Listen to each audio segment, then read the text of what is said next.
Hi crafty pals, Louise with you today. Welcome along. This is my final share for the month of March for Kitaholic Kits, and I had the mixed media portion of the kit and I hadn't used it too much this month, so I decided to focus my final share on creating a background using these Nuvo pens.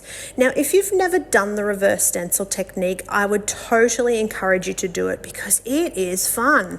That's what I'm working on here. So if you've used a stencil, so in this case, if you had blank paper behind your stencil and you had some ink left over on the front of your stencil, then you could spray a little bit of water and press it upside down onto a clean sheet of paper and you get this reverse stencil technique. I love this technique. It's so fun to do, so quick, so easy. You can see that I've done that in about a minute, and I'm going to let that dry and then I'm going to embellish around it.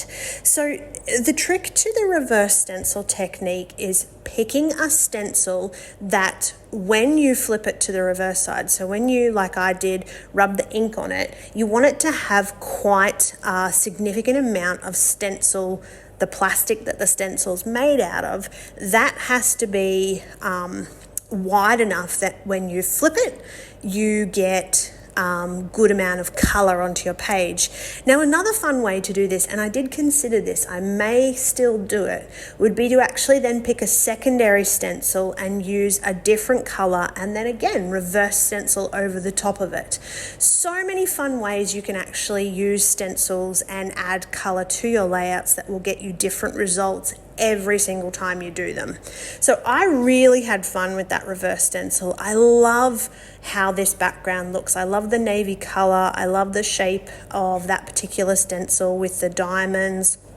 I think it's just super fun, and it gives you just that easy background, and all you have to do is find some embellishments and complete your page. Right now, and it dried super quickly, I just have to add.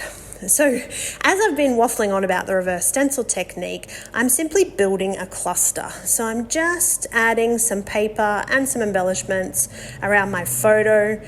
I've pulled out my little distress tool because I love the way distressed edges look, particularly because that stencil, it almost has a bit of a grungy feel to it. You know, it's so textured and it's got little pops of color like splatter, but they're not splatter. And yeah, for me, it has a bit of a grungy feel, so I'm going to roll with it.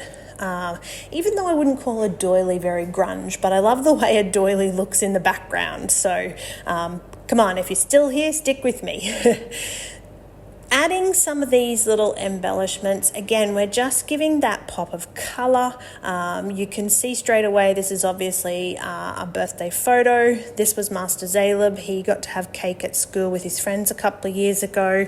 I'm still catching up on 2022 projects, but definitely loving this background technique. So I hope that has been valuable to you in a way to use your mixed media supplies. This is fantastic with sprays. So if you've got colored sprays, you can absolutely do this technique so easy. 2 layouts in one. So put your stencil down, spray through it onto a background, flip it over, put it on a second background cardstock. There you go. You've got 2 backgrounds done super easy. The final stages, I'm just adding a couple of little embellishments. I'm going to stick this page down, and that is my share. So thank you so much for watching.